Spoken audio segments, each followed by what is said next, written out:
What's up, gang? Today is, Monday, March 9th. I'm saying Monday. Today is Wednesday, March 9th, 2016. Thank you for joining me. This is the Promotional Malpractice Live Chat here on MMAfighting.com. I hope the signal... Let's try this one more time, shall we? Since I botched this like a clown off the beginning. Today is Wednesday, March 9th, 2016. This is the Promotional Malpractice Live Chat. My name is Luke Thomas. Thank you so much for joining me. Today on the chat, on the podcast, we'll talk about UFC 196. We'll get to what's next for Conor McGregor, next for Holm, next for the UFC generally as we get into April, May, June, and July. And, of course, whatever you want to talk about. 90 minutes of your questions and comments.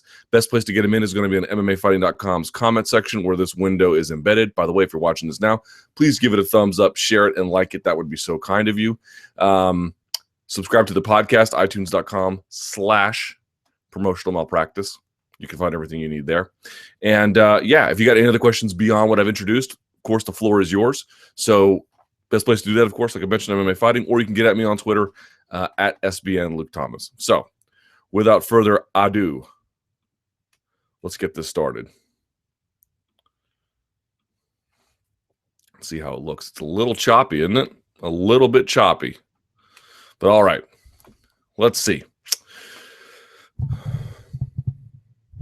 The rise of upsets in MMA. Luke, it's no secret major upsets of prominent fighters are starting to become much more common than they were in the past. It seems to have begun when Anthony Pettis and Carla Esparza both lost their titles at 185 in early 2015. Since then, dominant fighters like Cain Velasquez, Ronda Rousey, Chris Weidman, Jose Aldo, Holly Holm, and Conor McGregor have all lost in dominant fashion to their opponents. In the past, the champion was expected to be a figure of consistent dominance among their division, but never before have there been so many champions dethroned than there are now. Question: is the loss of multiple champions a direct result of high-level competition being produced by a rapidly evolving sport? Boy, what a great and interesting question. And there's really going to be a lot of different answers here, I think, depending on your perspective, right? So we've talked about in the past, I feel like there is a growing consensus about what best practices generally need to be in MMA, and at least among the elite competitors, those best practices have been disseminated more often and more quickly than ever. So guys are getting better. So this is tilting me. Guys are getting better faster than they used to. That's one consideration. The other one is that some of this was simply promotional hype, that, we had these outsized expectations of some of these guys and ladies that wasn't deserved. And so when that comes crashing back down to reality, we're forced to reconsider, whether we promoted them or talked about them in ways that were really, truly accurate. That's another. 3, it's not quite true we don't have that going on still today. I believe Jon Jones would fit that mold that you're talking about. You're talking about these guys like St. Pierre, like Jones, like Silva, at least, Silva's 16 fight unbeaten streak with these guys that were essentially hugely dominant figures in their divisions for long periods of time. They were consistently winning for long stretches. And of course, we all know GSP had a couple of setbacks, but not really. He basically beat everyone he was supposed to. So we don't quite have that as much today, but we certainly have some of that with Jon Jones. I think another part is there's just a lot of parity right now between guys. Rockhold might be better than Weidman. Weidman might be better than Rockhold, but not by huge degrees. When you would match up St. Pierre in his heyday with everyone who was there were guys like Koscheck in his prime where you thought maybe his wrestling might give him some problems and it didn't. Or maybe guys like Sarah, who had big power, but essentially just didn't have the crispness that he needed to land. But I remember pretty distinctly, and again, Anderson Silva, this was a bigger problem too, because you would say, his wrestling's not that great, and his jiu-jitsu was okay, but not amazing. And eventually his jiu-jitsu became pretty good, and then his defensive wrestling got a lot better. But neither here nor there. Look, having those transcendent figures in those divisions is not going to happen regularly. The fact that we had St. Pierre and Silva at roughly the same time, I think we'll look back on historically as something being, relatively rare to have two dominant figures like that. And then, Penn was, semi-dominant, not quite to the same exact way that St. Pierre and Silva were in their primes, but that was a little aberrant, I feel like. You're not going to see that very often. It's not, again, I think you're discounting what Jones is doing, but nevertheless, it's not happening quite as often with as many guys as transcendent in their weight classes, but it does still happen. And some of these guys, look, they're not the same as they used to be. Cain Velasquez's career has been incontestably affected by injuries. That doesn't mean he can't be champion again, but it certainly means he's probably not the same guy that he used to be in some capacity or another. Some of the other ones we had just hyped too much. Carla Esparza, maybe. Certainly Anthony Pettis, I'm guilty of that. Jose Aldo's gotten older. He's not the same guy he used to be, I think. You can certainly say that as well. So, and Ronda Rousey was very, very good, but there just wasn't – she has such a dominating way to compete, but that dominating way to compete in some ways, I think you can go back and you can say, masked some of her liabilities because they were there for someone else to exploit them, but we had such little tape on her that we never really got a chance to fully appreciate that before Holm ripped the whole thing apart and let us know what exactly was going on. That doesn't take away all of her previous wins or the things she's very, very good at. It just means it laid bare all the things she was bad at. She was getting away with them because no one could really make her pay for it. And so this created this outsized personality and this outsized person who can compete. We'll see what happens with Jones. Maybe he loses to Cormier and we have to revisit this conversation more directly. I don't think it's a bad question at all. I think there are some explanations for it. But I think the only issue I would have is that we shouldn't romanticize the past too much, appreciate it for how unique it was that Silva and St. Pierre were doing that at the same time, but that it's not completely gone today. And there might be some other factors, including promotional hype, injuries, people changing, that creates this feeling that no one could say at the top. But certainly you're right. Like, there's no denying there's a lot of parity at the top these days. Verdum, I expect him to win against Cain Velasquez again, but I'm not like ultra confident about it. I'm not ultra confident he's going to, he probably is going to beat Stipe Miocic, but I don't know.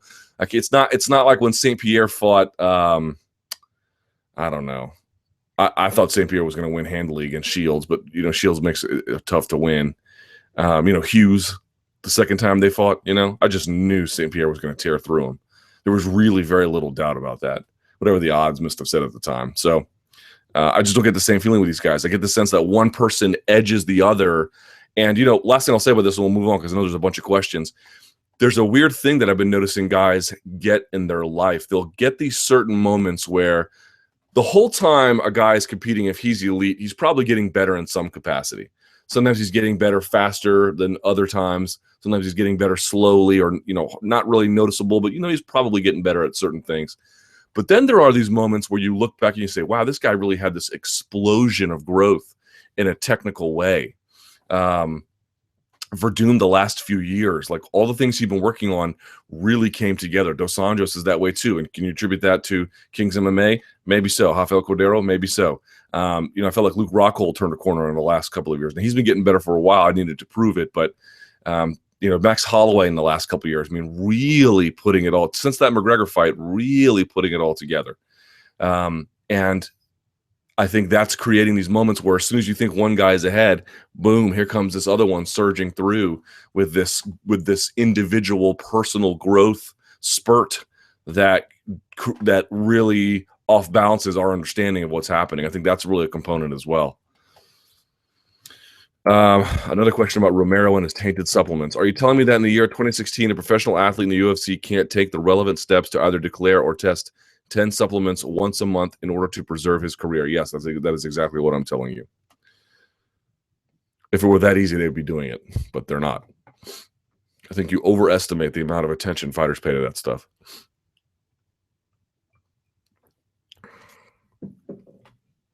All right, good question here. Conor's weight. It's been said that McGregor's extra weight was a big factor in him gassing so early, suggesting that he's put on a huge amount of mass since the Aldo fight. However, according to John Kavanagh, a fully hydrated Conor weighs approximately 165 on a featherweight fight night. And last Friday at the weigh-ins, fully hydrated, he weighed 168. So it seems pretty clear that he fought Diaz with only 3 to say 5 additional pounds.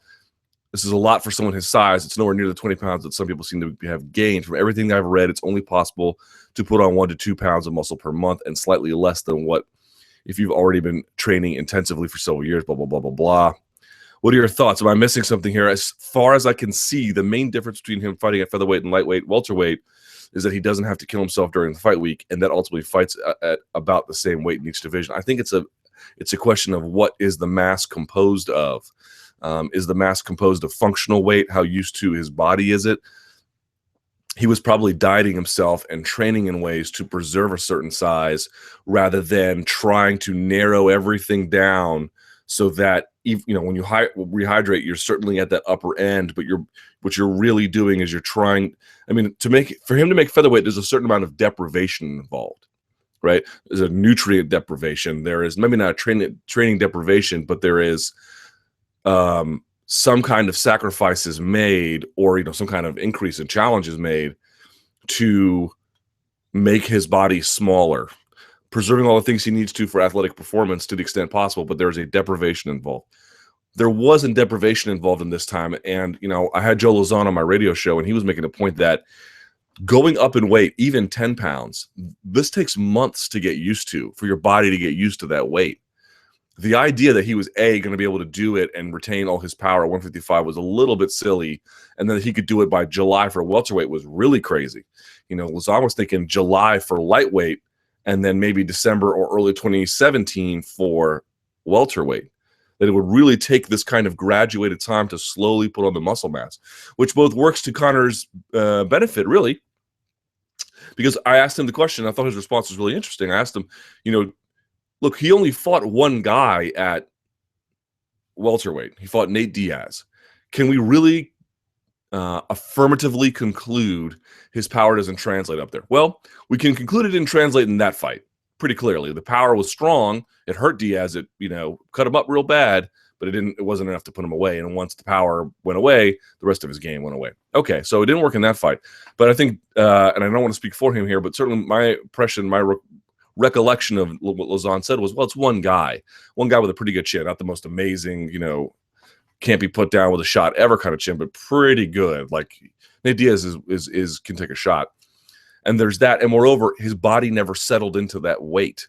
You give him until December or even January of next year, if he was really, truly serious about slowly adding the weight in a way that made sense, and you might see that his power does, in fact, translate that high. It's not clear that, it's not a guarantee that it would, even if he took those steps. But until he takes those steps, it's much harder to know for sure. And so to your point, was there an aggregate difference in weight tremendously from when he competes at featherweight versus this? No, it obviously mathematically is not a huge difference. So I cannot dismiss your point at all. It may well, in fact, be very valid. But to me, it's just not exactly clear how much it all played a role. Shout out to, by the way, the guys at the Co-Main Event podcast, Jed Dundas and Ben Folks, who I think made a point pretty similar to this one, which was everyone wants this weight to be a definitive decider one way or the other, right? So Conor's defenders want him to say, look, he jumped up this huge amount of weight. He really was not accustomed to it, and it backfired. Okay, fair enough, but that's really what the culprit is here. And there's people like this that want to say, look, what really is the difference in weight between what he normally competes at and this? Not a whole lot. We can't really rely on weight at all. And their point was it's probably somewhere in the middle, and it's kind of hard to decipher based on this really limited sample set. And I think that's true. I think that there is – here's the way I look at it personally. Calling this a welterweight fight to me seems very disingenuous. Technically it was, but I don't really treat it as such. To me, I treat it much more in my mind like a lightweight fight. With some obvious differences. But I do think there is something to the idea that he was probably training differently. He was feeding himself differently. He had different expectations about it. And he just didn't calibrate it correctly because it's too hard to do in that short amount of time. So it's probably somewhere in the middle. But I do think it's worth noting your point is well taken that, should we look at this and say, well, this is a weight issue of being so far outside the norm of his normal proportions that he simply couldn't handle it, like he was carrying a 50-pound backpack or something through a mile race. No, it's not quite like that.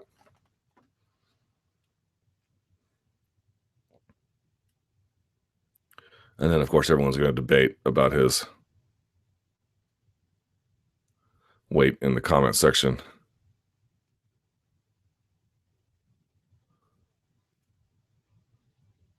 So it says Conor is 174 today. Diego Sanchez, I guess, had tweeted that.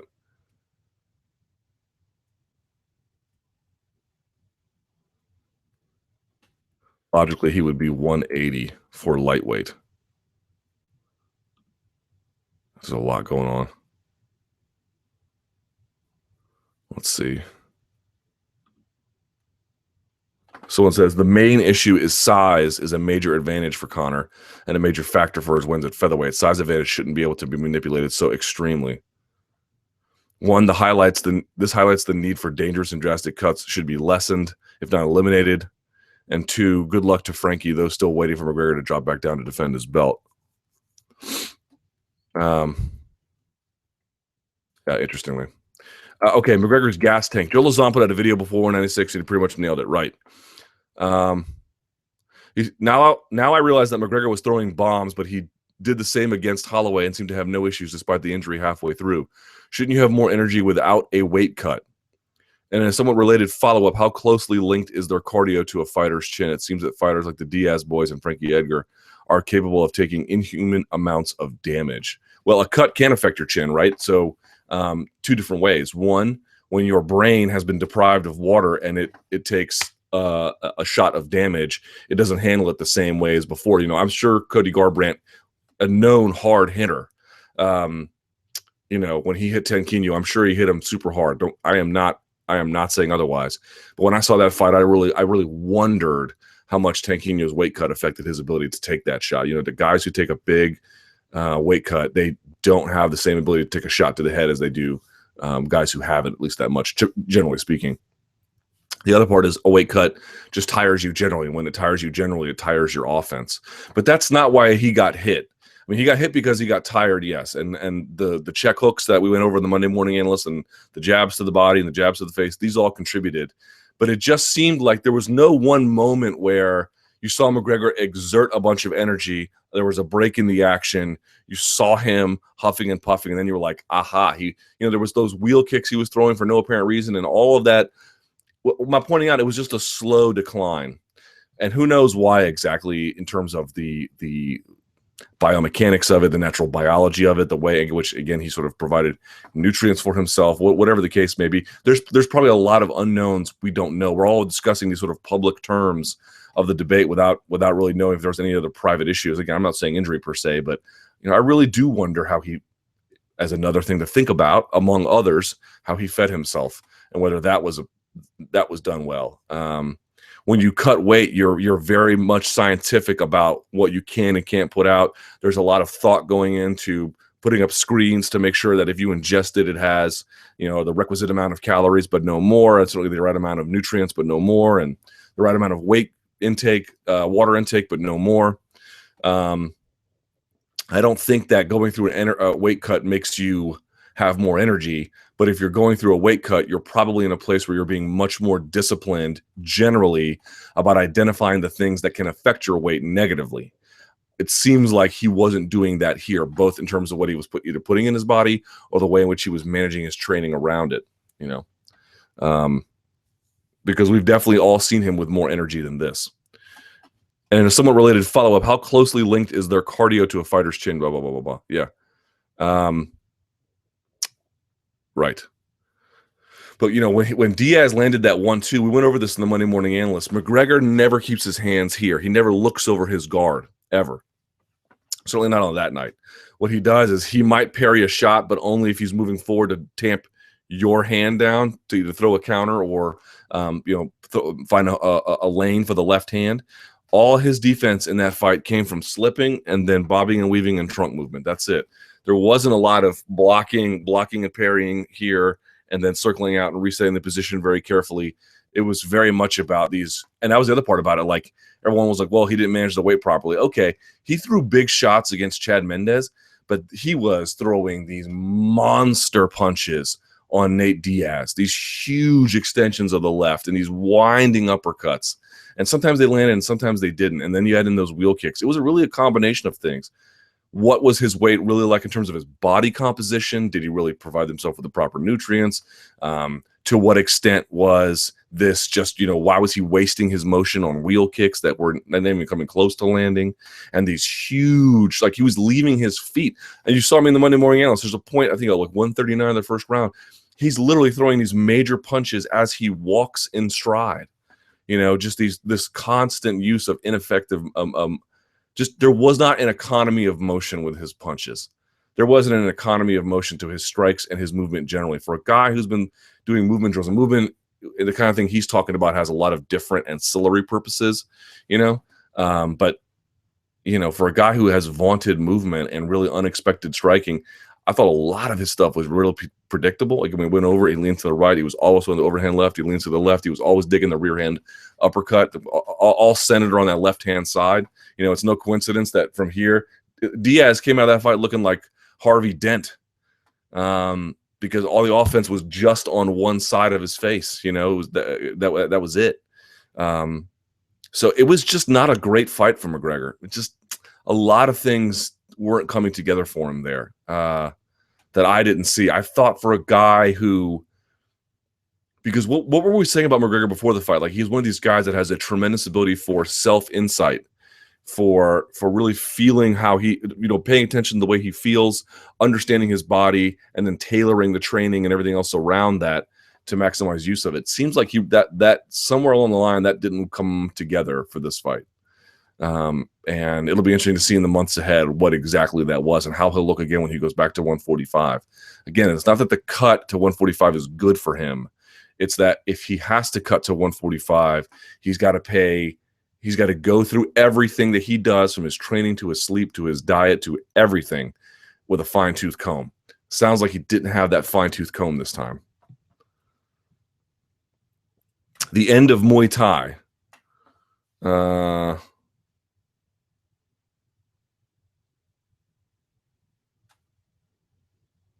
Let's see. Look, not so long ago, Muay Thai was considered to be the holy grail of striking in MMA. In 2016, however, the sport seems to be slowly trading in flat-footed power striking for boxing-oriented fundamentals such as timing, footwork, and movement. The best Muay Thai style fighters like Anderson Silva, Jose Aldo, Renan Barão, who were once the top of the pound-for-pound rankings, have all fallen to a newer generation. Fighters who incorporate distance and footwork seem to be leading the forefront of MMA striking, such as Mighty Mouse Dillashaw, Cruz, Edgar, Wonderboy, and Rockhold. Question: what is the future of Muay Thai and MMA in your opinion? So I would really encourage you, again, self-plug, but it's real. I would really encourage you to please check out the technique talk I did with Brandon Gibson. These are not anything I said. It's all about what he says. So don't go for me, go for him, of course. I asked him about this explicitly, not so much its future role exactly, but what is the enduring contribution of Muay Thai to MMA? Well, as you mentioned before, a lot of guys have used it to become very proficient and effective strikers in mixed martial arts. Really seizing upon leg attacks, I think, is a big contribution from them. Not that the guys in Thai boxing are the only ones that did it, but we can pretty much trace how leg kicks got into MMA from that and luta livre and everything else. So there's that. Really, the clinch position is still very needed and effective. And no one really does that better for striking purposes. You can have Greco clinch, of course, but no one really does that better than Thai boxing. Their clinch is obviously just phenomenal. All the lessons in there, turning and pulling and twisting and redirecting energy and just what it can do to someone's neck and back, and obviously to any shots you fire up the gut and everything else. It's a tremendous weapon, and they really have contributed that. And that I don't see that changing really anytime soon, stylistically.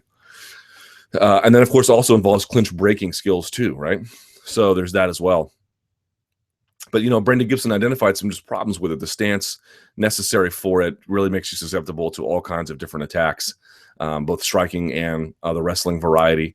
There's just some concepts around Thai boxing that are created for the realities of how Thai boxing work and the specificities of their rules and fighting surface that really just don't have any longer a application to MMA. When you've got a guy like TJ Dillashaw who is switching stances in the middle of a combination, it just doesn't make a whole lot of sense to plant on that rear leg and then bop the one up front up and down, up and down, up and down. That doesn't mean that Thai boxing is ineffective. I just feel like MMA is beginning to create its own form of striking because of the rules and because of the open surface area, how it's hard to corral and corner a guy because of the nature of the gloves, right? I think all of those things are creating this style central to MMA that I don't know you could take back to boxing or take back to MMA. It wouldn't translate the other way, because it's really designed for that. And that's I think that's really the crux of the issue. The question is there ever going to be something that replaces jiu-jitsu's role in grappling? Hard to see that at this point, if for no other reason than no one knows what else to teach.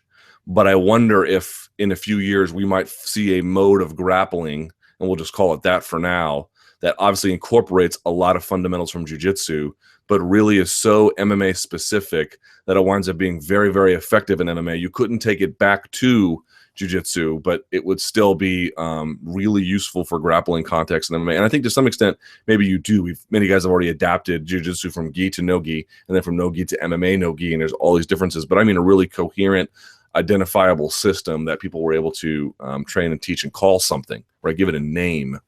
You might see that, and we're not that far with striking either in terms of that kind of development. There's no new kind of striking we can put a name on it. We're just sort of noticing that some of these precepts of balance and stance and what they offer, the cost-benefit analysis and the reward there is not what it used to be. And so as a consequence, guys are making changes. But this all seems very inevitable to me, right? You introduce something, everyone's going to get good at it, get used to it, and then someone's going to begin to change and adapt. And I think some of those adaptations were just sort of slight at first, small concentric circle around the base. But now those concentric circles of outside, how much it borrows are getting further and further away. And that's sort of the space that we're in today, at least in striking. Grappling, I'm not sure exactly what to say about where we are, because jiu-jitsu is such a commercial enterprise intertwined with MMA that it's a little bit different than the way Thai boxing is. But we'll see. And again, this is also not to say that there are Thai boxers who couldn't come over and just, if they really knew jiu-jitsu and wrestling, defensive wrestling, they couldn't come over and just wreck people. It's not saying that at all. It's just saying that if you're looking for advantages, what are you going to do?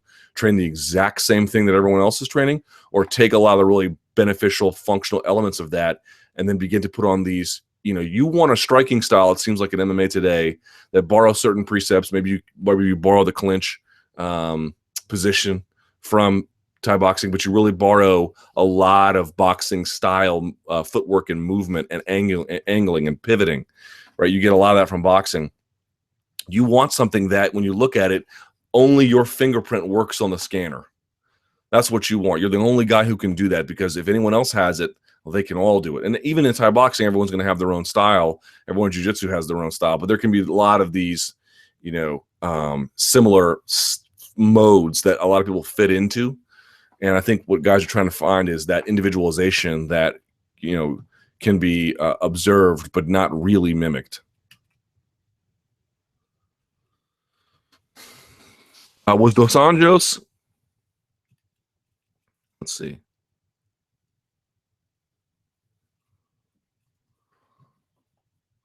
Or tweeting me about Thai restaurants in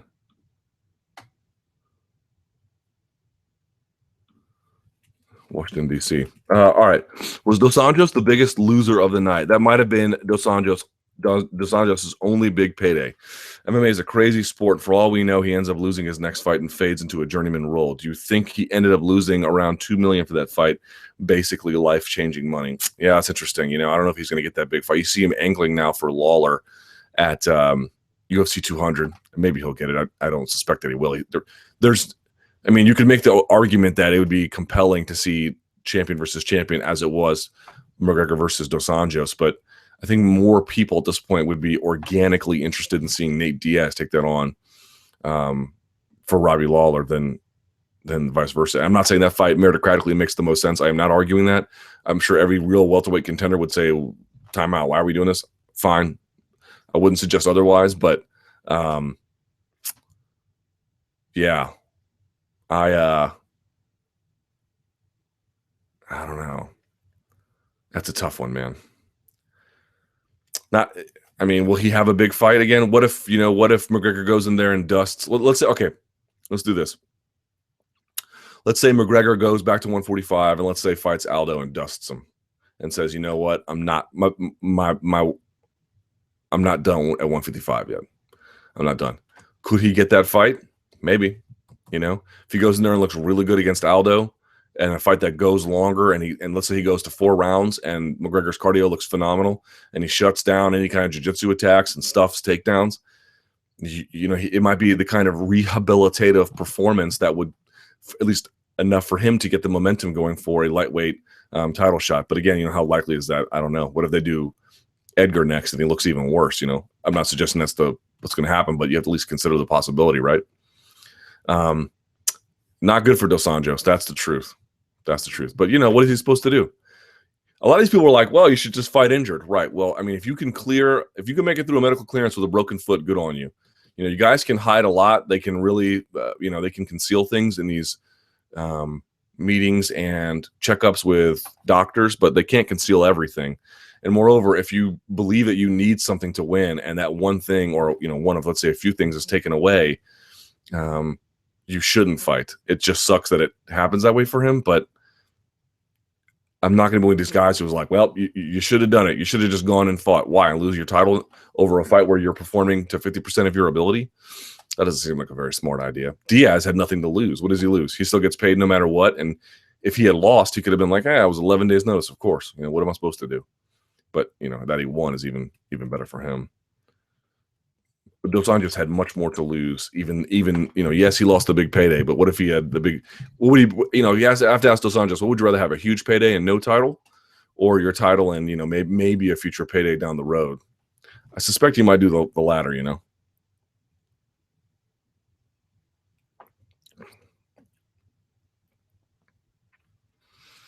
All right.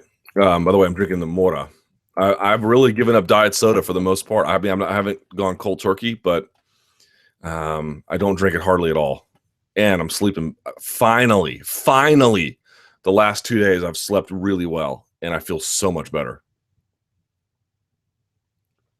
But I'm still addicted to artificial sweeteners. So what are you going to do? How was the web traffic for UFC 196 versus UFC 194? I'm curious on the difference. I'm not going to go into any kind of numbers. I'm just going to say 196 was significantly bigger. Significantly. I think for me, 196 was the biggest traffic I've ever seen for an MMA fight. That's it. That's all I'll say. All right, true, false. Let's do one of these. We haven't done one of these yet. Number one, true, false. Losing unbeatable Mystique is the biggest loss Conor McGregor suffered against Diaz. Did he have an unbeatable Mystique? I guess to some he did. Maybe true. Title defense against Edgar is McGregor's most dangerous fight at 145 due to Edgar's movement and durability. Yeah, let's talk about this real quickly. Boy, you know what? Let me make an aside here because it's just on my mind, and I got to get it off my shoulders. Have you seen the post-fight coverage of UFC 196 from the mainstream press articles? This will relate to your question about Edgar versus McGregor or Aldo versus McGregor in just a second. It is related. I cannot believe that people are putting their bylines on some of these articles. To call them embarrassing would be the euphemism of all euphemisms. I have been reading, unfortunately, some of the most clueless analysis that is imaginable post UFC 196. That goes for Holm, that goes for Conor McGregor, and that goes for the UFC generally. It is amazing. What a farrago of nonsense that has been published in the wake of, and I cannot, did I not get on this chat and say, what on earth is ESPN doing, putting Ramona Shelburne in roles that should be given to Brett Okamoto? What on earth are they doing? Why are they going back? Why are these mainstream press outlets going back to 2005 and pulling in random reporters who have a bigger name in generally and work in other sports into MMA to deal with MMA's greatest challenges and greatest athletes, rather than the homegrown guys who understand it the best? And they do it, and every time they do it, it winds up being this entire tour of people just playing themselves in publication or on TV. It is unbelievable. And it happened again after UFC 196. People going out there and saying, I've seen McGregor was never a good fighter or a great fighter or whatever. I've seen, and even from Dana himself, which is so surprising, that this was a huge mistake by Holm. This has ruined the women's bantamweight division. What is Conor McGregor really going to do going forward? And it's like, It is as if they are living in an alternate dimension. I am shocked. And I've been covering this sport a long time, and I cannot believe how bad this is. Where do you even start with this? And I'm sorry I got off on this tangent, but it just drives me crazy. Number one, I went to Mayweather-Pacquiao. I covered that fight for 7 full days. Let me explain something to you. That was as much of a commercial success as a single individual event is going to be, and it is nothing that you want to reproduce ever. That was the most phony event I've ever covered in my life. Not a single real boxing fan, for the most part, in that arena. I mean, Mark Ratner was in there. He's a real boxing fan. A couple other people, they're real boxing fans that happened to get tickets. The rest of them, not one. Weirdest vibe I've ever been to. It was a celebration of nothing, and it was put together as a consequence of it is shocking to me that the mainstream press after that event goes out and says, correctly, for once, you know what? When there was nothing to this matchup, it was supposed to happen all this time ago. This is what happens when promoters don't work together. This is what happens when guys try to manicure records. Some people get desperate. Some people are just trying to take fights at the right time just to make it look a certain way.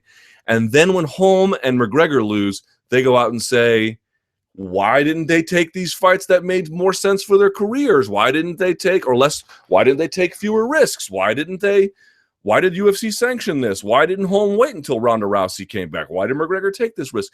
So let me get this straight. When promoters basically just cheat you and give you fights that don't really mean a whole lot or way past their expiration date or aren't competitive, and when fighters very carefully pick their choices, and I don't blame them for doing that, but when they carefully do it and when they manicure these identities and manicure these records and manicure these fights, you hate that because you know you're basically watching nothing. You're watching a setup. You're not watching what's really truly competitive at the right moment at the right time.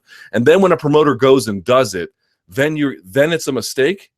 I mean, my God, how many times have we talked about the UFC betting on themselves to win? And they're not going to win every time, of course. But when they did it at UFC 189, they won big. And when they did it at UFC 194, they also won big. Didn't come up from a UFC 196 in that way. But it makes infinitely more sense to have a promoter who is willing to risk those kinds of things in an effort to preserve some measure of integrity about this. This is mostly, not always, CM Punk's around, but there's mostly going to be the best fighting the best in a way that is simply you cannot get out of the boxing world. I love boxing, but I'm sorry. There is so much pressure on those guys to be very selective and very careful, and ultimately that really does a disservice. And finally, the promotion that turns it around is now being criticized for it. What a joke. What a total and complete joke. Moreover, what is the real world impact? Conor McGregor is still the featherweight champion. Now, there is a real risk for him, to your point, about what they're going to do with this. Do they give him Aldo again? I think it's a pretty safe fight for him. Do they give him Edgar when he comes back? I don't think it's a very safe fight for him. Now, that really you had to be very careful about.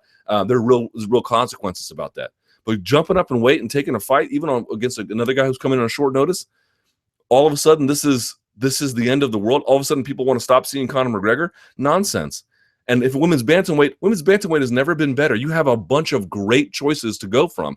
You can do Holm versus Tate 2 at UFC 200. You can have Tate versus Rousey 3. You're definitely at some point, all of a sudden people don't want to see Holm versus Rousey 2, even under less than ideal circumstances. The only argument you could really make is, did you lose the huge mega pay-per-view buy rate you probably could have done if you had Holly Holm sit around for a year and then go and fight Ronda Rousey? Yeah. Did you lose that 2 million pay-per-view buy?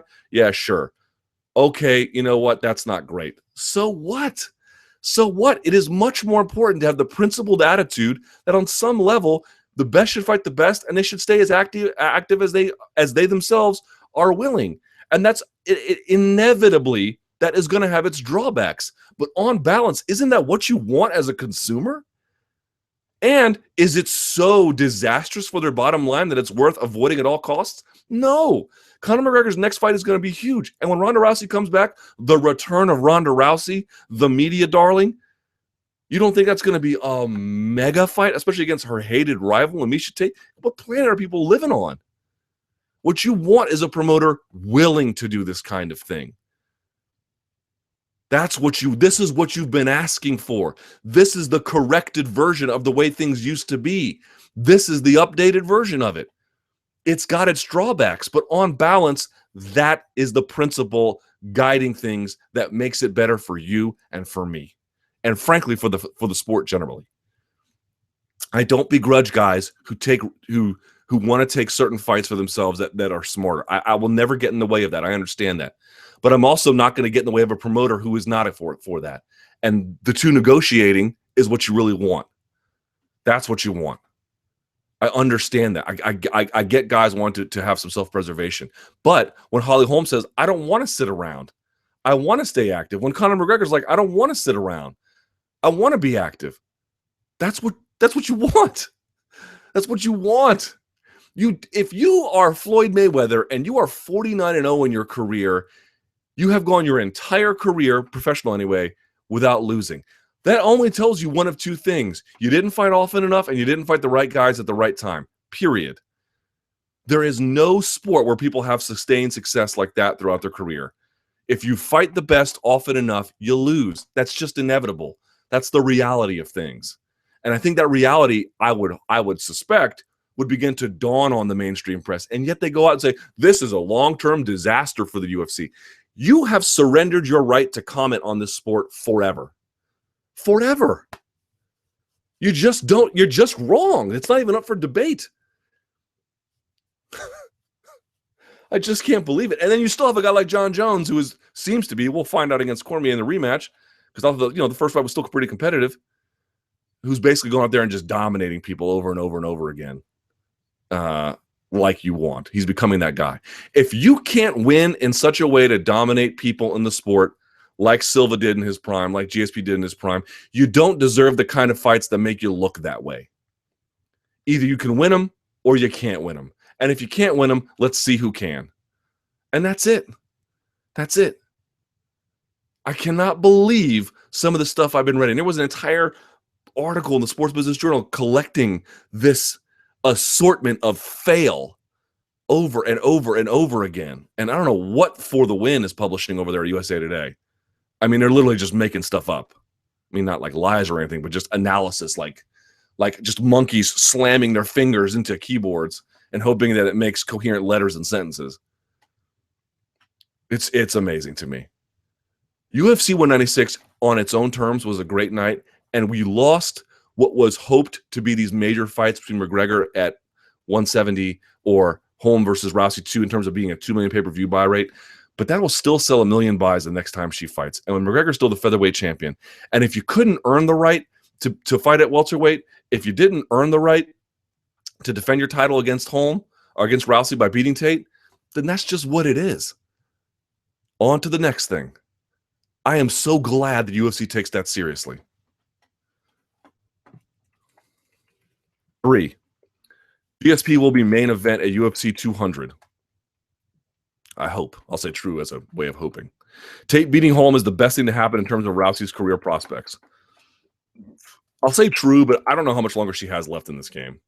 So in some sense, it may not matter in terms of how many fights she has left. But certainly it's a benefit to her, right? Diaz gets a title shot at Dos Anjos at UFC 200. I have no interest in seeing that. I can grant that was not Diaz even close to his best. Even close to his best, I don't really care to see that. You lost some respect for Aldo for his post after the McGregor lost. Are you kidding? I don't care at all.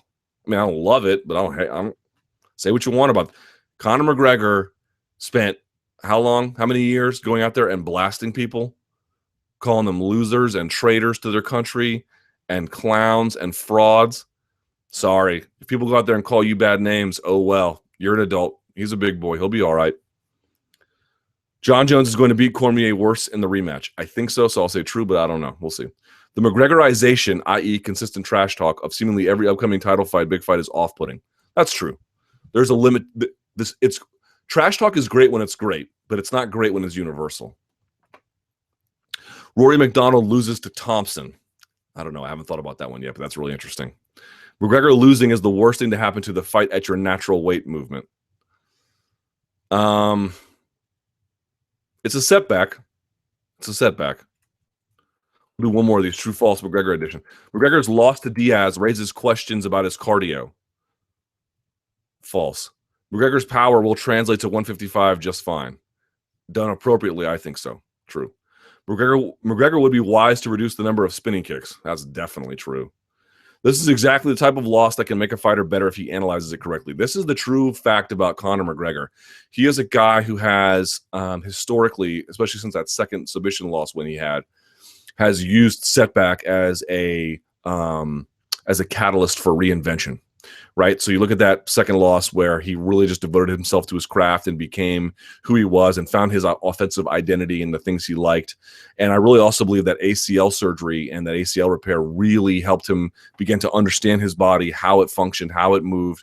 It motivated him to return because he didn't want to be outside of the action. There was just a lot of things that had gone, wrong for him that he really found a way to turn lemons into lemonade. You really have to kind of respect that for him. Now, can he do that with this one? We're going to find out. But there is at least a demonstrated record of this guy having both a physical setback and a career setback, and then finding ways to take that,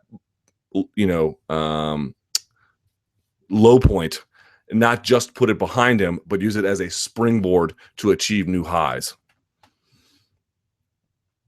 Let's see. Besides McGregor himself, Dos Anjos is the most negatively affected by McGregor's loss. Probably. McGregor's star power would only be diminished if he suffers 2 or 3 decisive losses in quick succession. I won't say his only be diminished, but certainly if he got 2 or 3 decisive losses back to back, that would be the problem. Now, that was asked, which way are they going to go? Are they going to go McGregor versus Edgar or McGregor versus Aldo? Now, that is a tough call for UFC.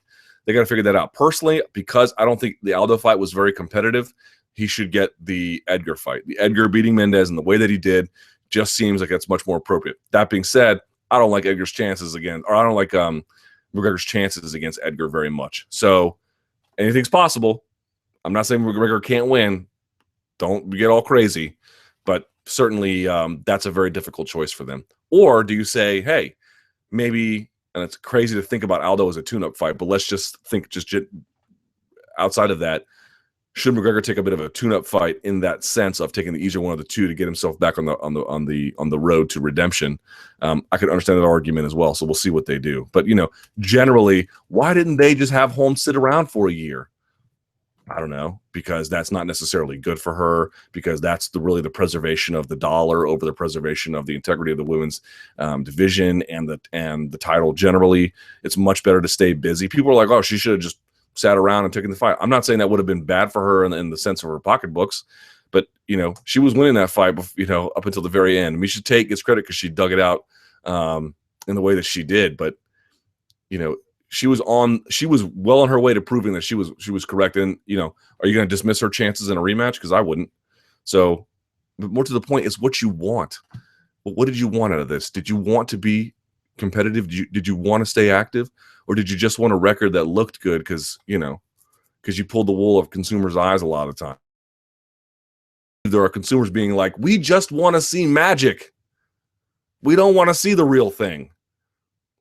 We don't want to see how the sausage is made. We just want to see the show.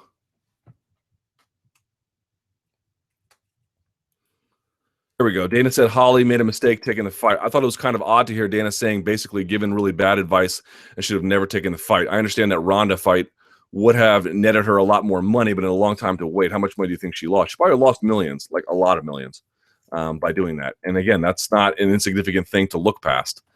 Believe me. At some point, and again, it also depends on your career priorities. What is more important for you? To have money when this is over, a lot of money when this is over, or to have some money, but also some of the, to have achieved some of the things in your career that really meant a lot to you. And you might find different answers for different people, but clearly it's a priority for Holly to have those kinds of achievements and to do those kinds of things. Money is probably very important for her too, of course. It's important for everyone, but I find that very surprising from Dana. They gave her the fight, right? Like, you signed off on it as a promoter. You promoted it as a promoter. Waiting around for Holly, waiting around for Ronda for a year on the shelf. I don't know if that's the smartest idea. Because what if Holly gets hurt and then they have to put an interim title in there and everything gets put askew that way? And then what if Rousey was so devastated she lost to Tate? Well, then you lost that too, Right now, you at least have some interesting permutations independent of that. And more to that point, You know, they're the ones that made the Holm versus Rousey fight to begin with. You know, I mean, it was a calculated gamble, but it was one that blew up in their face. I can see why they'd be a little more gun shy after the fact, but they've got a record of making fights that weren't necessarily the most awesome for their people that they cared about too. Like if the manager made a mistake, then UFC's made mistakes in the same kind of way, right?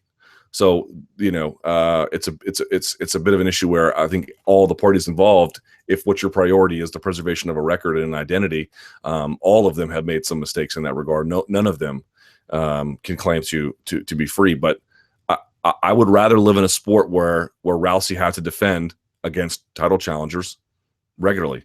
I would rather be in a sport where your champion stays active. And if your champion can't win, then your champion can't win. They're just not that person. But I think that's better for the long term. And this is not a case where they like almost not conscripted to sign. Like, we need you to take this fight against Tate. You know, like if it was so, I mean, financially there was probably a lot lost, but she asked for this. You know, this is, you're giving the fighter what they want. This is not management, you know, forcing things down their throat. Like they requested it and they got what they wanted. And in the end, this also helped burgeon. There's the other part. Like, it wasn't like UFC promoted shows with Don King and all the Don King fighters won and all the UFC fighters lost. They're all promoted by the UFC. The UFC wins no matter who wins, in a sense. Sometimes it's better if certain fighters win in certain fights, but Tate's promoted by UFC. Tate's a decent star in the sport. Tate versus Rousey 3 is intriguing. Nate Diaz, this is the push he's been looking for. This is good for those guys. Those guys work for UFC. That means it's good in some level for UFC. There might be a net loss in some ways about the monetary gain, but they made $600 million last year. I can't believe people are like, we want the inauthentic money grabbing events, not the more authentic, still money generating events, but maybe less so. What?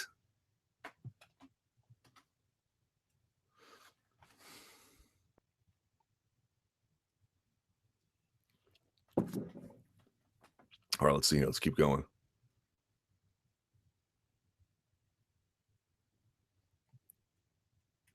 Let's see here.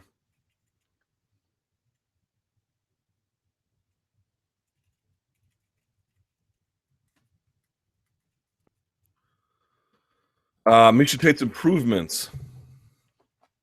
While Miesha Tate's striking technique is fairly sloppy, her ring craft seemed drastically improved against Holm. She moved through the cage a lot more intelligently than the old running into the center of the cage and throwing wide hooks, which Jack Slack had criticized her for in the past. You agree that Tate's ring craft looked a lot better, perhaps even to the point that it influences your take on Tate Rousey 3? Or am I just doing a little mental gymnastics to fool myself into thinking the trilogy fight might actually be interesting? The other factor to consider about Rousey's return is what she looks like when she comes back. You know, because mentally there's every reason to believe that that event was traumatizing for her, and how she responds to that trauma is going to be a very interesting thing to see. I make no predictions about it. Just, it's something I'm looking for. As for Tate, there's no doubt about it, she's gotten better. Now, there's still some issues with her striking. Sometimes I think she can be a little slow. But in terms of tightening up deficiencies in her defense, she has come quite a long way. A very long way. Very impressively so. The way in which she tries to corral fighters, the way in which she measures distance, the way in which she approaches distance that can be dangerous for different kinds of things, the way in which she sets up her takedowns, the way in which she adjusts her takedowns, the way in which she times her takedowns, that's really gotten good. Now, that's more offensive, of course, but you know, you got a pressure fighter like Holm, you have to work around her offense to make that work. And so she's really tightened that up. She's just gotten better about the way in which she positions herself and approaches dangerous spots in a fight. She obviously has a lot to work on, but yeah, I think there's no getting around. Everyone wants to talk about, like, well, Miesha Tate's tenacity and perseverance, and these are all true, totally laudable things. I don't take anything away from her in that capacity. But what I would say is, you know, let's look at technically some of the things she's doing better now. And again, I mentioned I was going to do the Tuesday morning analyst. I'm going to push it back to next Monday, only because if I don't, there won't be a podcast that day. But we'll go over some of these things that you see here from her, and not just individual exchanges, but some of her finishing on the ground was like effortless. effortless. And Holm put up a good fight too, but in the end, there was just too much for her to answer for. I really believe in that third Tate and Rousey fight. It's going to be really interesting because Tate is willing to accommodate Rousey on her terms in terms of the grappling exchanges. She will take her down and try to pass and work like that. And I'm just not sure that works for her because Rousey's singular focus on arm bars, while predictable, if you're trying to launch offense too, makes you more susceptible to counters. And what Holm was trying to do with Rousey is just break things off and step away and separate. The reason I think Holm got submitted ultimately is that when Holm was going up against Rousey, she really only had to worry about Rousey's arm bars. Rousey doesn't do arm drags to take the back, and she doesn't do head and arm triangles, and she doesn't do heel hooks. She doesn't do any of that stuff. She just goes for arm bars, and she mostly goes for arm bars from the guard. She did some from mount too, but even though she'll start from the guard. She's a Jujigatami girl through and through, and she's obviously very deadly with it, but that's very different than what Miesha Tate tried to do, which is flatten you out, threaten the pass. Oh, am I threatening the pass? Now I'm threatening the Kimura. Oh, am I threatening the Kimura? Now I'm threatening the pass again. Oh, now I'm threatening a back take. Oh, now I'm threatening a head and arm triangle. It really just spread the defense of Holly Holm even thinner, and she didn't really know what to do with it or how to counteract it, and she paid for it. That's very different than if you're knowing this person is really only going to do one thing, probably only from one position, and they're extremely good at it, but I can just focus mostly on it. You don't really have to worry about Rousey choking you. I'm not saying you shouldn't train it if you're going to be in a camp for her, but obviously the majority of your time needs to be spent on your armbar defense. If all you're worried about is armbar defense and then defense generally, it's a lot easier to prepare for than if your whole grappling game is getting audited. Armbar defense is armbar defense. It's not grappling defense generally being audited, although it can feel that way sometimes. And that's, I think, a key difference between the two.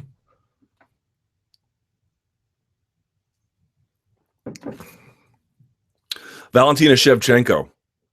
She started really slow against Nunes. I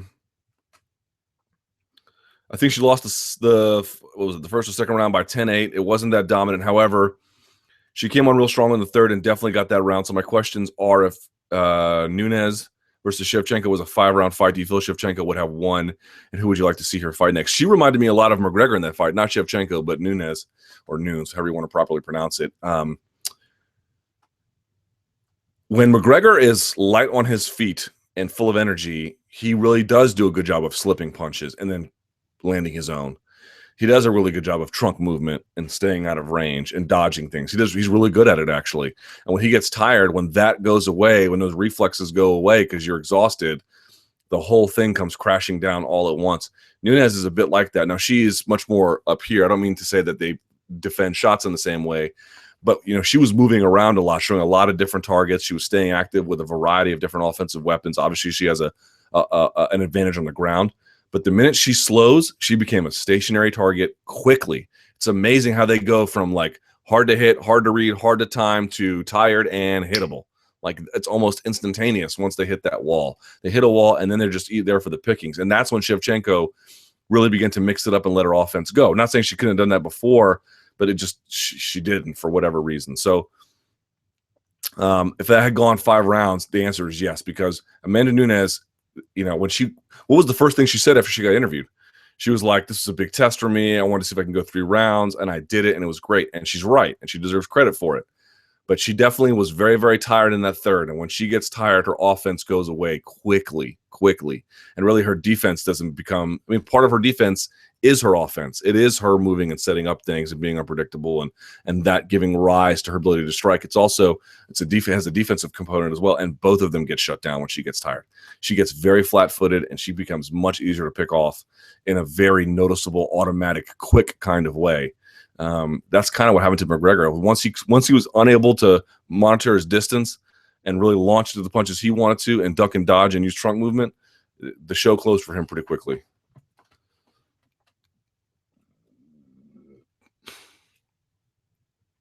Can Conor really compete at 170? I go back to what I think I said earlier in the chat. in many ways, borrowing from what Joe Lazon said. I'm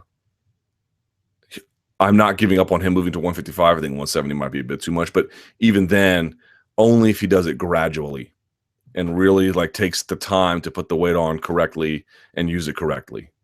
If he doesn't, then I don't really know. Are you sick of fantasy matchups and true false question posts? I like true false, but I am sick of fantasy matchup questions. What's next for Nate and Nick? We'll see about Nick and what the sport looks like when he comes back. Again, if they don't want to give Nate to Lawler, that's fine. I understand that there are deserving welterweight contenders who would need and would you like to believe that they're ahead in the queue. I in no way challenge that. I don't think it would be the worst call in the world to give him that fight.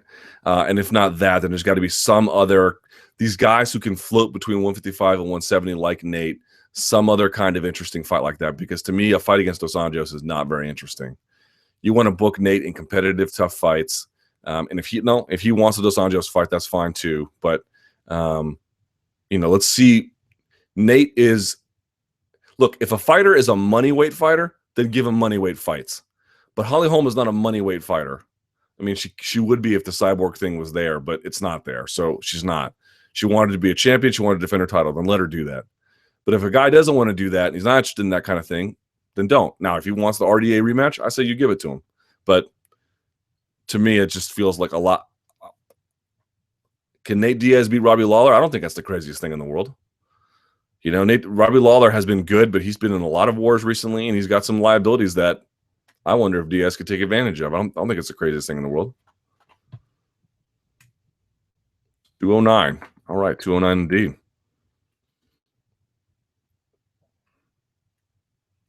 Look, Diaz and Tate fought incredibly well this past weekend, but which one impresses you more?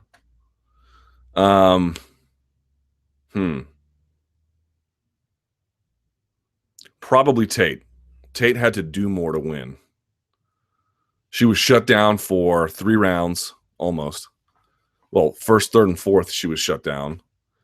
Second, she got her licks in, and then the fifth, she was losing that round. Before she did that, she had to do more to win. She had to be incredibly patient with her offense. She had to find just the right timing. She had to have the mental wherewithal to know what the right opportunity was to strike and to seize it when the moment was there. I mean, strike while the iron was hot, and she did. And whereas McGregor Diaz certainly had to weather a storm and be patient himself, but and he took more damage. But when the wall came tumbling down, it crashed all at once. Basically, that's not the case with Holm. She had to go in there and take it from her. It's a little bit different. So certainly I do not in any way underestimate Diaz's win. I did a full podcast to it. I really encourage you to go look. And I'm going to do another one for Holm and Tate, but that's not Holm and Tate had to, she had to find that thing, whereas Diaz just had to kind of wait for a little bit and it kind of came to him. Drinking game. Watch Tate and Holm and drink every time Mike Goldberg mentions Ronda. I bet he's a nice guy, but his commentary is so bad. Y'all know how I feel about this. Did you notice that there was no face the pain? Was that not the greatest thing since sliced bread? Was that not amazing? I truly love that. It made me so happy. There was no face. They did that DMX intro. It was like, wow, we have a product that is, from a production standpoint, maturing in all the right ways and has matured in all the right ways in other areas. The graphics packages are interesting. The way in which it's shot is better. The in-house production and the facility is as good as it's ever been. And then they still had this baggage. It's like Face the Pain is like the tramp stamp tattoo that you never got lasered off that you got when you were 19. That's what that is. It's like, you've since you were 19, you've become a business professional. You make 6 figures. You have a nice family. You pay all your taxes on time. You look great. You stay fit. You don't drink and drive, but you still got this tramp stamp tattoo. Laser that thing off, man. It's not doing you any favors. Trust me, it is not doing you any favors.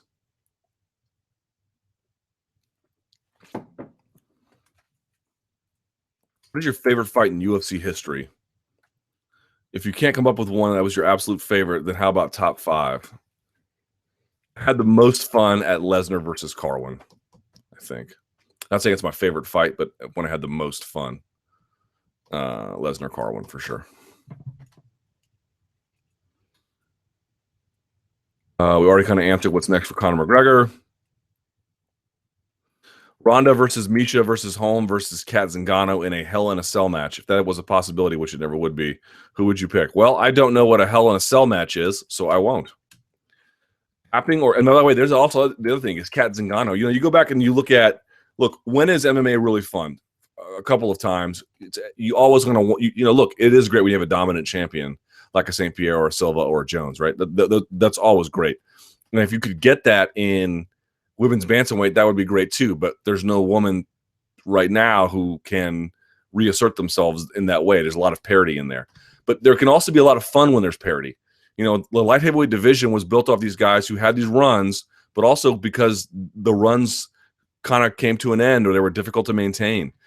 Randy Couture and Chuck Liddell and Tito and Vitor all kind of taking turns on each other. Then over in Pride, you had Little Nog and Shogun and Rampage and Vanderlei and Arona and all these different guys taking turns on each other, and it created these big personalities in these big fights together.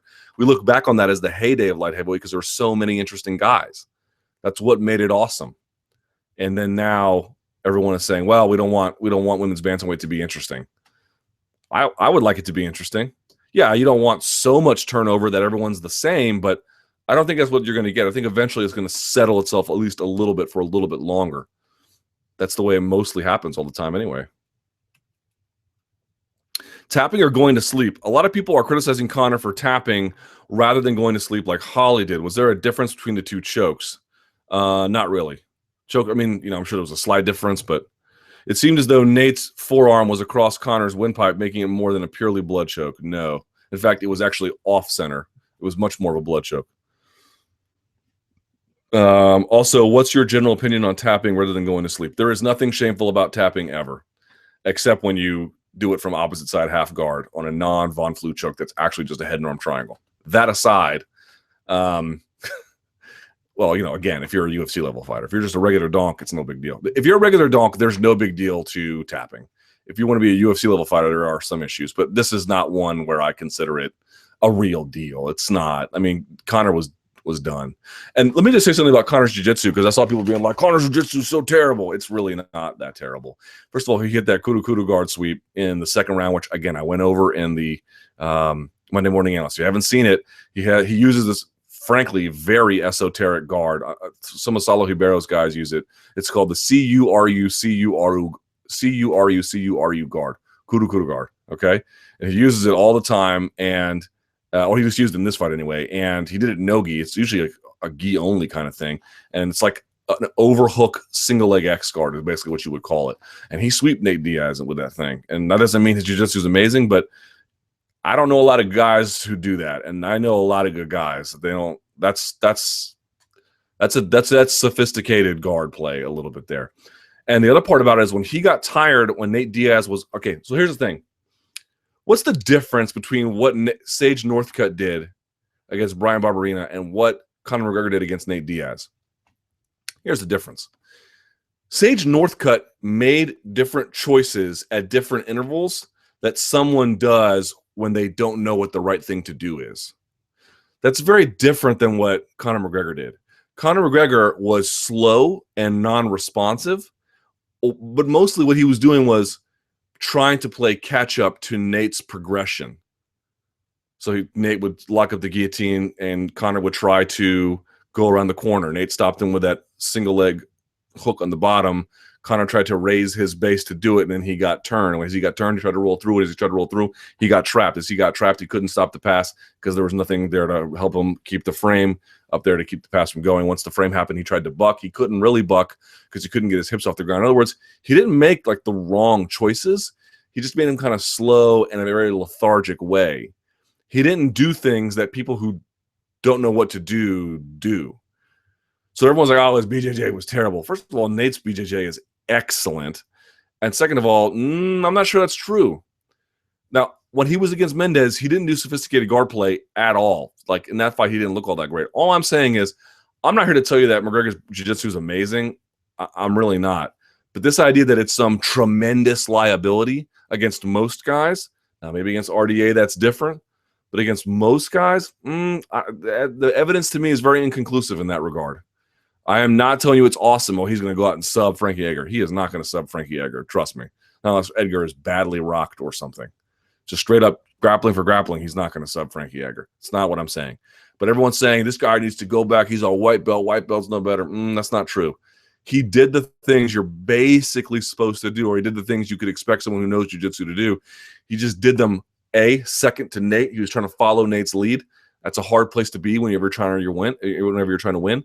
And he just did them kind of slow. That's not the same thing as making weird choices about where to put your hands and stuff when you're trying to stop a pass or relieve pressure on a choke. Very, very different.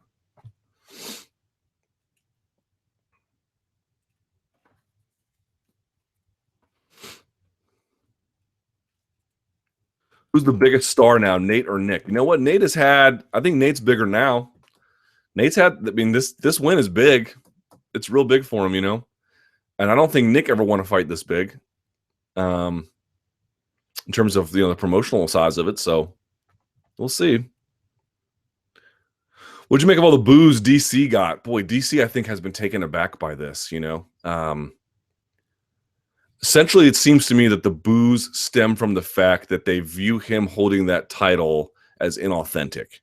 And because of that, and because they view Jon as the real champion, the boos, you know, even if people have mixed feelings or bad feelings about Jon, that somehow rubs them the wrong way, that he's some sort of like perpetual imposter. I'm not saying that that's what he is. I'm saying that's what some people seem to believe. And I think that has taken Daniel Cormier aback. I think he thought once he got this far and, you know, defended it against Gustafsson, that this would basically all go away. But Jon has found a way, very interestingly, bringing that belt was very clever of him to the press conference, has found a way to drive a wedge between Cormier and the fan base in a way I don't think he expected. And I wasn't sure. I kind of expected a little bit of it, of course, but not to this level. This has been surprisingly high.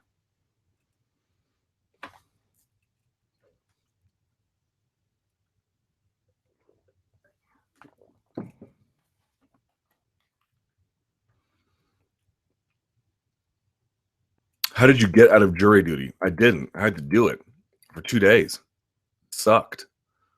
That is the third time in 6 years I've been picked. Can you believe that? You only get a 2-year reprieve in DC after you do it. So you do it, you get 2 years off after that. What the F, man? Wonder Boy versus Rory Macdonald. Now that this matchup is official, what is your take on it? I haven't thought about this at all. I have to think more about it. I have to go back, watch some tape on Rory. It's going to be interesting. It's 2:15. Let's go to the Twitter machine if we can. All right. Breaking. Shogun is out. Glover Teixeira now faces Rashad Evans. It's a tough fight for Rashad, boy. Because he was going to get the takedown before. And Shogun is not bad off his back, but he's a little bit rickety and old. Teixeira still got some vitality left in him. That's a tough fight for him. UFC 200 main card. Conor versus Frankie. Robbie versus Tyron. Miesha versus Ronda. Thoughts? Well, Ronda's not coming back, so that's the end of that. True, false. If a Holm Rousey no title is bigger than Rousey Tate. Ooh. They're competitively close. That's an interesting question, though. Rousey Tate becomes bigger than Rousey Holm if Tate beats Holm again. No, I don't think that changes much. Not a lot, anyway. True or false? Nate Diaz gets popped for marijuana. I'm just going to say false as thinking about this positively. How long before MSM start hiring competent journalists to cover MMA? Well, many places have. SB Nation, as a matter of fact, have done that. But there are just some of these really, really large outlets, you know, that just, I don't know what they're thinking. It's like you've got people in-house who can do this job. You know that, right? And they're good at it. And if you promote them correctly and you give their work some shine, you'll be rewarded for this. Like, I won't be having this comment on my live chat, and other people have noticed it as well, but they seem to not understand how that works at all. It is amazing to me how poorly the mainstream press so often covers MMA by their own design. It is shocking. 2016, we're still talking about this. How is that possible? This was a problem you had in 2005. How annoying is it that Goldberg keeps bringing up Rousey's name during the Holm fight? Exceedingly, but that of all his sins, that is comparatively the least. After Miesha's win, where does this leave Nunes, Zingano, and Pena in the bantamweight mix? They're gonna have to maybe Nunes and Pena can fight each other for a number one title shot, number one contender, or put Zingano back in the mix in some capacity. Zingano versus Pena, that'd be kind of awesome, wouldn't it? Luke, if Edgar gets the title shot, do you see Frankie's constant movement and footwork eventually fatiguing McGregor? Fatiguing, I don't know, but eventually overwhelming him, yes. Will they let Ronda come back and retire after winning the belt if she beats Miesha? Well, she might do it on her own. Why does Dana take shots at people who don't go along with him? Really? I have to answer that. True, false. Jon Jones will headline UFC 200. I think it's headline. I'll say false. True, false. RDA versus McGregor may never happen. Well, yeah, I mean, sure, it may never happen. Are there any records in MMA that you consider unbreakable? Probably not. Where is that Tuesday morning analyst, bro? Push back to Monday so that there is a podcast next Monday. In your opinion, is listening to podcasts and transcribing quotes from them a viable form of journalism? It can be. If you're transcribing things that people say. Dan Steinberg of the Washington Post does this all the time, and he is a very successful journalist. Is it a bad look for RDA to celebrate when he pulled out? It is not of any consequence one way or the other. McGregor fans getting all sensitive about people pushing back on him. This was inevitable. This was completely inevitable. You knew this was coming. You cannot go out there and say the things that guys are very reluctant to say about opposition and the sport generally. And then when you lose, particularly when you lose and you get finished quickly, and then be like, well, you shouldn't, everyone needs to maintain their discipline here. I would agree that people shouldn't do those things, but they're going to do those things. You just need to be tougher. That's just how that goes. If you're a McGregor fan and you're upset on social media that people are clowning your guy, my recommendation to you would be to get a big ol', you can go down to your local,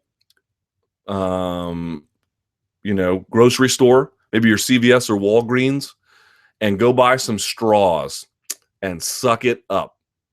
That's what I would recommend for you, because you've been surfing on him being mean and cruel to everyone else all this time. Well, you didn't think you were going to need an umbrella because it never really rains. Well, now it's raining, so deal with it. Will UFC 200 break the 1.6 pay-per-view buy record? I think it still has the possibility to do that. I don't know that it will. What do you think of Darian Caldwell's performance at Bellator MMA? It's unfortunate, and I gave him a shout-out on my podcast on Monday. It's unfortunate that we're not talking about this more. Did y'all see Darian Caldwell just give Joe Warren the business? Wow, man. Wow. I was so impressed by that because, he's still a prospect. He's still developing. He's a little bit older and long in the tooth than I would like him to be, Darian Caldwell. But the athleticism, grappling clearly comes natural to him. He's an athletic finisher. Golly, man. It was so impressive. If you haven't gone and seen it, and it's free. You can get it on Spike's website right now for free. You can just go look. You don't have to have a cable subscription. Go do it, man. It is tremendous. Super tremendous. Is the UFC somewhat relieved McGregor lost? I seriously doubt they're relieved he lost. Is that For the Win article the one that's like, Conor McGregor was never a good fighter? Is that worse than the donk that said Ronda Rousey and Floyd need to fight? No, that was, what was his name? Clay Travis. I think that is all-time buffoonery. What do you make of Jon Jones' reception at the press conference for the booze in D.C.? Seems like the effort he's putting in to say he's apologetic for his past sins is going well. And again, Cormier, until he beats Jones, is just going to be in this position where, bizarrely, after all the negative things the fan base has said about Jon Jones, they have rallied to his defense on this issue in a way that I think, again, I expected it a little bit, but to the extent that it's gone has been very surprising.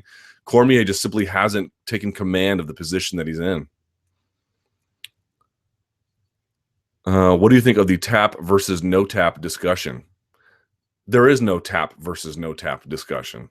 There's nothing wrong with tapping, and that's the discussion. Conor McGregor may be the most effective at lightweight. Do you think he can be a serious competitor at welterweight too? Let's back off on that, shall we?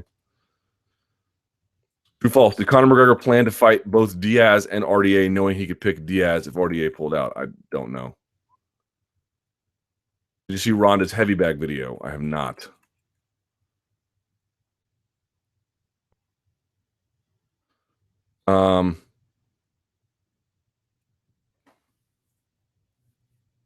True, false. Kat Zingano faces Holly Holm in her return fight. That would be a super dangerous fight for Holly Holm.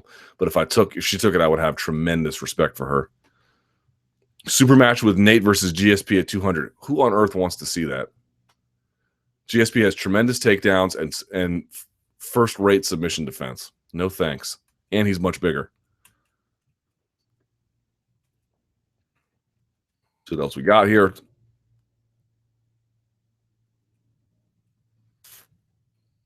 I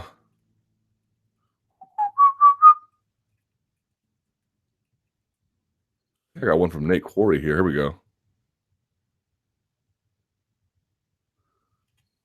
Address that later. All right, let's see. Does Woodley deserve a title shot? I think we went over this before. He seems to always fold when the pressure is at its highest and got the shot by default since Hendricks was able to fight. His big wins are the fight where Condit got injured for the second round against him in a decision out of shape Gastelum. I think he should be fighting the Brown Maya winner in the title eliminator. That or maybe the winner of Rory versus Stephen Thompson if they don't want to give that person the title shot. But before I was leaning heavily in his favor, but it's one of those things where due to inactivity, we've talked about this before too, the division just kind of moves on without you, and it's no one's fault other than it's not like if you can't compete or whatever the reason may be, when the division moves on, it just moves on, and even if you're not injured, it can move on just in the blink of an eye. A couple guys get a couple big wins, and it just changes everyone's perspective, and I think that's kind of the space he's in. If I were him, I would get out there and try and get the title shot. But if you can't get it, man, you got to get out there. You got to fight someone big. You got to reinsert yourself into the discussion. Question: Conor's backlash versus Ronda's backlash. Seems to me, I've heard others say so as well, that while the backlash against Conor, now that he was lost, was expected, it is less in quantity and far less in venom than the backlash Ronda got. Personally, I can't help but attribute this to the perception people have about how, quote, a woman should act, quote, versus a man. Both have been heavy on trash talk, sometimes disrespectful towards opponents, and were ultra confident. I first asked myself if it was how they each handled loss, but honestly, the venom against Ronda started before the post-fight presser did. Do you see any truth to the idea that Ronda got it worse because she is a woman? That's interesting. I haven't thought about it in those terms, but that's a really great question. I can say I agree with your generalization that there's been some backlash to McGregor for sure, but it hasn't been as much and it hasn't been quite as venomous. Although shout outs to the person on Reddit who made the video of Conor doing a bunch of motion workouts with Ido Portal in the park under the Sound of Silence from Simon and Garfunkel soundtrack. That was kind of interesting. That was funny. Is it because she's a woman? Huh. That is something I'd have to think about. It's a very interesting question. A very interesting question. I'm sure there are going to be some people who say, no, there's no way. But I definitely think there's part of it. I also think that Rousey's a bit of or at least she was heading into that fight, a bit of a bigger celebrity than McGregor, and therefore subject to a little bit more scrutiny. She was also doing some crazy things where, the whole Travis Brown thing is just, you're not going to get a lot of good publicity from that. Let's put it that way. And, just hanging up on MMA media during conference calls and stuff like that, she just, I think, rubbed a lot of people the wrong way. I think McGregor was polarizing, but still, McGregor's weird. He's at times polarizing, but he's generally a galvanizing figure. He does have more detractors now than he had before, and he certainly had detractors before the fight, but I felt like he wasn't nearly as divisive as Ronda. Now, is she divisive because she's naturally more divisive, or is she divisive in part because she's a woman? That's a very interesting question. It's a great question, and I need to think about it before I give an answer. But that's really it's an important observation that we should give some thought to. It does seem like, and I think Richard Deitch wrote an article where he talked about, I think, what 7 sports reporters have to deal with in the course of doing their jobs and the amount of harassment that they get. Like, certainly, if I'm asking which of my colleagues get the most harassment on social media, I mean, I get harassed. People get harassed. Everyone gets harassed. But the vitriol, I definitely see more like women getting it than men, for sure. For sure. But this is, yeah, I have to think about it. It's a really good question. And someone's like, no, it's not true. Although Rousey's an insufferable cow. If you're calling her an insufferable cow, you're not lending credit to your argument that it has nothing to do with sexism. More questions about DC and Jones. Do you think there could be a GSP versus Nate Diaz surprise at 200? I'm not saying they won't do it, but I don't care about that fight. You know, Diaz versus Lawler, even the smaller Diaz, that's interesting to me on some level. Versus GSP, I don't know. The Stockton slap. Is there any technical merit to Nate's open-handed strikes other than inflicting psychological damage? Can you do a technique talk about the Stockton slap? Okay, so cheap plug. My radio show today is at 4 p.m. on Sirius XM 93. I'm going to have Richard Perez on. So we're going to ask him, is there any technical benefit to the slap? I will make sure I get that question in. Thank you. UFC 209. Could this be beyond our wildest dreams? Who fights and why? It's a shame that the Diaz boys won't be won't be alive for UFC 420 either. Let's see.